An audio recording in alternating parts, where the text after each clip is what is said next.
Okey tuan-puan, dekat tangan saya ni ada dua keping item emas yang berbeza. Yang warna hijau ni adalah 1 dinar emas public gold dan yang warna biru ni adalah 5 gram emas public gold. Apa yang membezakan dua item emas ni tuan-puan? Yang pertama, beza antara dua item ni adalah dari segi bentuk emas ini sendiri. Dinar ni bentuk dia bulat, nampak dinar ni bentuk dia bulat dan 5 gram emas ni bentuk dia petak. Dan sebab tu nama dia gold bar, okey? Jadi beza dia bentuk dan berat emas sahaja tuan-puan. Gold bar 5 gram ni berat dia 5 gram emas lah dan 1 dinar emas ni bersamaan dengan 4.25 gram emas. Dan of course harga dia pun berbeza juga. Jadi tuan-puan suka yang mana?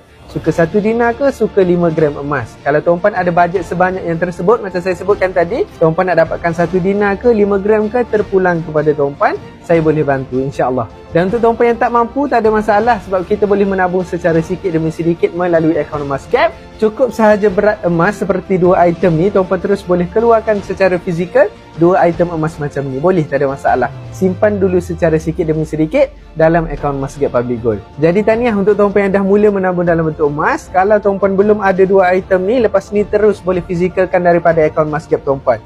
Perkongsian yang santai tapi sampai, teruskan follow saya.